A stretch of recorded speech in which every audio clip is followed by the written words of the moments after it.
Oi gente, tudo bem? Eu sou Glaucia do canal Estante Indiscreta. Nesse vídeo eu vou continuar falando das leituras que eu fiz no mês de julho e vou deixar linkado embaixo a parte 1 e a 2 das leituras do mês, tá? Minha quinta leitura de julho foi esse livro aqui, As Aventuras de Tom Sawyer, do Mark Twain. O Mark Twain ele é um escritor americano que viveu 74 anos entre 1835 a 1910. Inclusive, uma curiosidade é que o ano que ele nasceu foi o ano da passagem do cometa Halley pela Terra.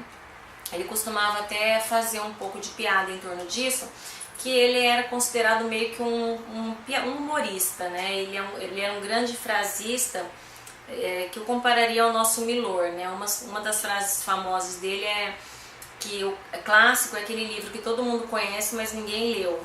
E tem uma boa que eu acho também, que o mundo já existia, o mundo não te deve nada, já existia antes de ti. Bom, mas vamos ao livro. Esse livro aqui, ele é de 1876, esse aqui é da Melhoramentos, de uma coleção chamada Carochinha Editorial, que é uma coleção bem bonita, tem umas ilustrações muito bonitas, tá? Esse aqui é o Tom Sawyer. Esse livro ele é considerado o marco da literatura americana, tá? O início da literatura americana, porque até antes dele, os Estados Unidos eles não tinham assim uma literatura considerada original, né? Como era meio que tudo copiado, influenciado pela literatura europeia. Eles não tinham uma identidade própria na literatura. Isso aconteceu com esse livro aqui. Bom, esse livro ele se passa em 1840 na região do rio Mississippi e vai contar sobre as aventuras do Tom Sawyer, que é um garoto de seu, sei lá, acho que em torno de 10 anos, e ele é considerado aí, descrito como o melhor amigo que todo garoto quer ter. É aquele que não gosta de estudar, é um malandro, então seu melhor amigo é o Huckleberry Finn, que é uma espécie de vagabundo, né?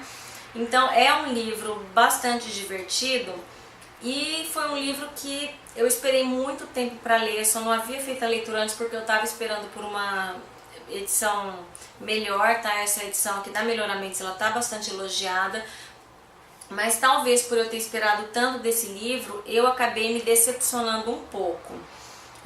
Eu dei 3 estrelas para ele. O livro, ele tem assim bons momentos, ele tem uma narrativa divertida, tem momentos inesquecíveis no livro, muito engraçados, mas no todo acabou que eu não gostei muito do livro. E eu acredito que o motivo principal foi porque eu não consegui me encantar muito com os personagens, tá? Principalmente com o personagem principal. Todo mundo fala que a continuação desse livro, que é As Aventuras de Huckleberry Finn, é melhor que esse aqui. Inclusive o Huck ele já aparece aqui nesse livro, né? Eu vou ler algumas frases aqui que eu selecionei.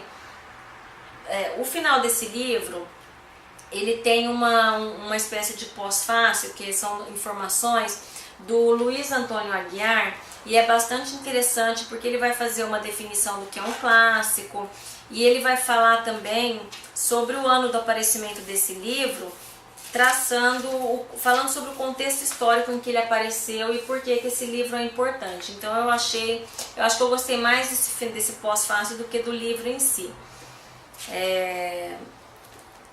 Deixa eu ver aqui que eu selecionei.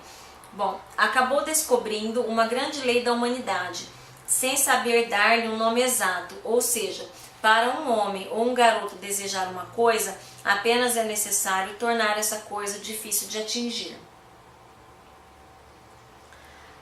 Essa frase aqui define um pouco o que tem no livro, que é muita coisa assim regional, ali da região do rio Mississippi, as lendas, o pessoal era muito supersticioso. Então, por exemplo, aqui é uma receita de como curar verruga, tá? Esse é um diálogo entre ele e o Huck. Agora diz aí como se cura verruga com gato morto. Bem, é assim, você pega um gato morto e vai para um cemitério, na sepultura de uma pessoa malvada. Quando for meia-noite, o diabo em pessoa aparece, ou talvez 2 ou 3 demônios dele. Daí, quando eles começam a desenterrar o defunto malvado para levarem, você joga o gato em cima dele dizendo: diabo, siga o defunto, gato, siga o diabo, verruga, siga o gato, estou cheio de você. essa é a frase do Huck. Se eu fizer sucesso como ladrão, todo mundo vai falar a meu respeito. E aposto como ela vai ficar orgulhosa de ter me criado. Porque o sonho desses garotos era ser ladrões, bandoleiros, piratas, né? Então é divertido, mas assim, dei 3 estrelas e vamos ver se eu vou gostar mais de Huckleberry Finn, que eu tenho também. E vou acabar lendo. Bom, a minha 6ª leitura do mês foi esse livro aqui, Filhos de Domingo, do Ingmar Bergman. Bom, o Ingmar Bergman, ele é sueco, ele viveu entre 1910 e ele viveu entre 1918 a 2007 e ele é um cineasta, um dos principais nomes do cinema europeu.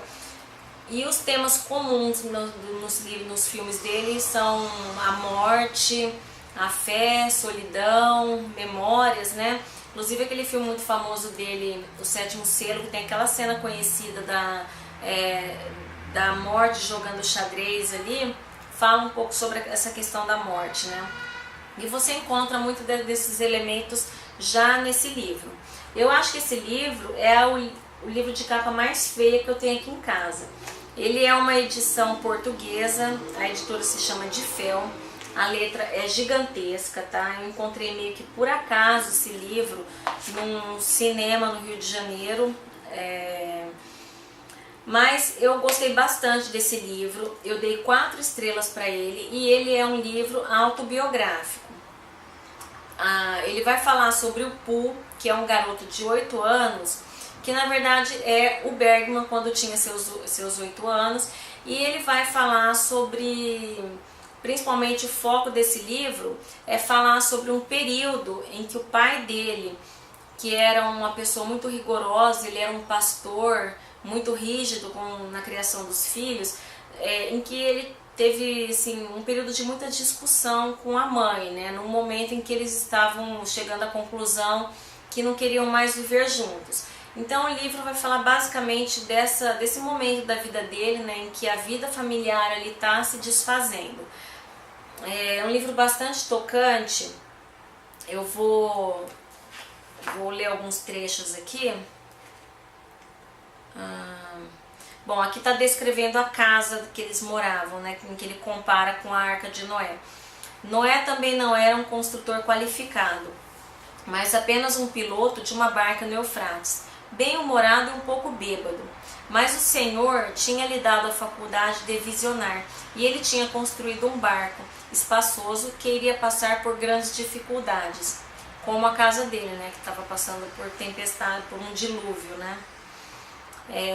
E durante o livro, o foco principal é ele com 8 anos, mas durante 3 passagens do livro, ele vai lá para o futuro, o Bergman já velho, o pai dele já bem velhinho, e ele trazendo essas leituras, essas lembranças, relembrando essas leituras, essas memórias, né, esses momentos, e vivendo o conflito aí que ele nunca conseguiu superar com o pai, que foi sempre uma relação muito difícil, né.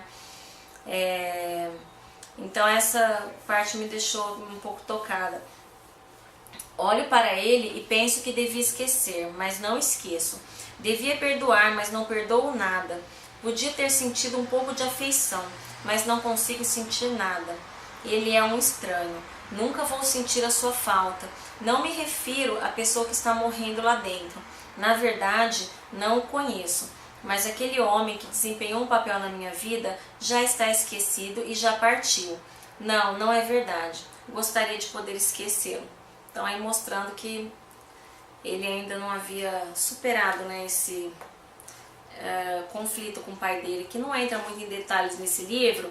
Então eu fiquei muito curiosa, eu gostei dessa pequena biografia aqui, e eu acabei comprando por indicação da Michelle Henriques. Eu vou deixar o blog, ela tem um blog em que ela fala de cinema e ela é uma grande fã do Bergman. E ela acabou me indicando esse livro aqui, Lanterna Mágica, que é a autobiografia do Bergman. Eu ainda não tirei do plástico, é da Kozak Naif, capa dura, e eu fui ler lá a sinopse, fui ler coisas falando sobre ele e diz que é uma biografia arrebatadora. Então essa palavra arrebatadora e o que eu li aqui me fez comprar esse livro aqui, que eu pretendo ler em breve, tá?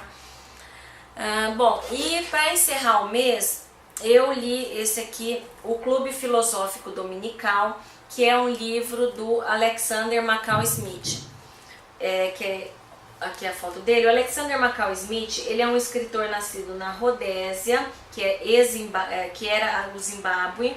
Ele nasceu em 1948 e ele atualmente ele vive em Edimburgo. Ele é professor emérito da Universidade de Edimburgo na cadeira de Medicina Legal e Bioética. Bom, esse livro aqui é o seguinte, ele faz parte daquela série policial da Companhia das Letras, mas eu não sei, sabe quando você não sabe se você gostou ou não do livro? Eu não sei realmente o que eu achei desse livro, eu vou explicar por quê.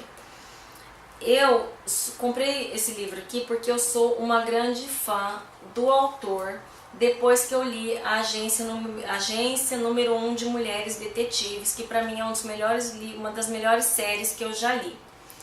Ele conseguiu criar alguns dos melhores personagens, tá? Então eu acho que eu li esse livro já influenciada assim, mas ele é demais, ele é genial, e acaba que você não consegue avaliar muito mal quando você gosta de um autor, né? Eu acho que tem um pouco isso. Bom, apesar desse livro fazer parte da série policial da Companhia das Letras, eu acho que quem for ler achando que vai encontrar um livro policial vai se decepcionar um pouco, porque eu não considero um livro policial. A história é a seguinte, esse aqui ele faz parte de uma série, tá? A série O Clube Filosófico Dominical, são 10 livros, esse aqui é o primeiro da série, mas não precisa ser lido na sequência, né? Ou não precisa ser lido na íntegra, são histórias à parte, mas é porque a personagem central é sempre a mesma, que é a Isabel Dalhouse, e ela é editora de uma revista de ética aplicada. E qual que é a história desse livro? A Isabel, ela tá lá num teatro, né, assistindo um concerto, quando de repente ela vê caindo na frente dela, do balcão de cima, uma pessoa, um rapaz. Bom, esse rapaz morre, vai ter uma mini investigação, só que acaba sendo dado como um acidente, né, ele deve ter escorregado lá de cima e caiu. Bom, mas a Isabel, ela acaba colocando na cabeça que aquilo não foi bem um acidente, foi um assassinato. Então ela parte em busca ali da verdade, né?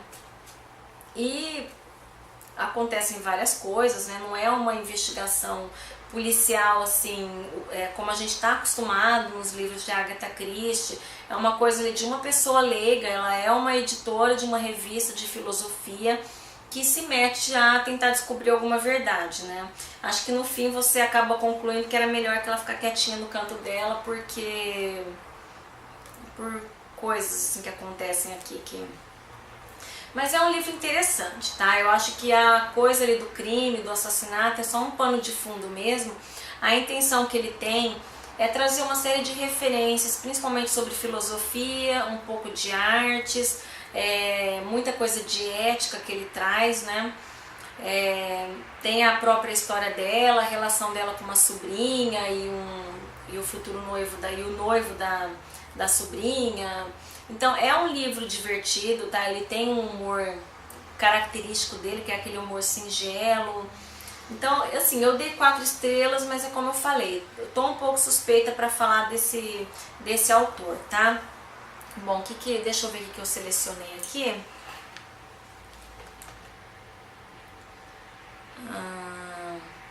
Havia a velha piada freudiana, segundo a qual o tênis era o substituto para o sexo, para a qual só havia uma resposta, a de que o sexo também podia ser um substituto para o tênis.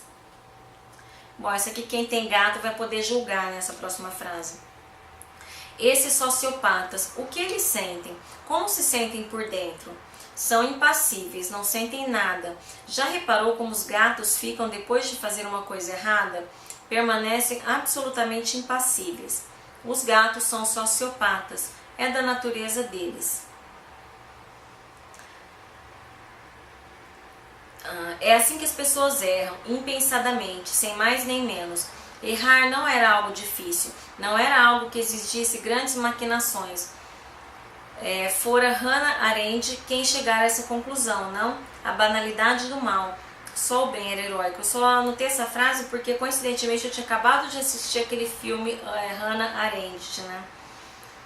Os irremediavelmente insensatos não costumam gerir empresas, embora tentem governar países. A política atrai o tipo errado de pessoa. Bom, eu vou deixar a dica desse livro aqui, mas eu vou deixar linkado embaixo o site oficial do autor, que é um site maravilhoso. Eu achei belíssimo, muito bonito o site dele. As capas dos livros dele você tem vontade de comprar dele, todas, que são maravilhosas, tá? Inclusive tem um link lá, conte sua história, invente sua história com Alexander McCall Smith, que ele propõe que quem quiser escrever uma história lá no site para ser publicada num livro de contos, né? Não sei como funciona direitinho, porque como eu não tenho aspiração nenhuma a escritora, eu não me interessei. Bom, mas obviamente que em inglês, né? Tem que escrever em inglês. Ou na língua africana, né? A língua lá que se fala na Rodésia, que eu não sei qual que ele fala também, que é o país natal dele. Bom, então acabei dando nota 4 pro livro. E é isso, espero que tenham gostado. Critiquem, comentem os livros que vocês conhecem, deem suas opiniões. E é isso. Mês encerrado, volto agora para falar do mês de agosto, tá bom? Até mais.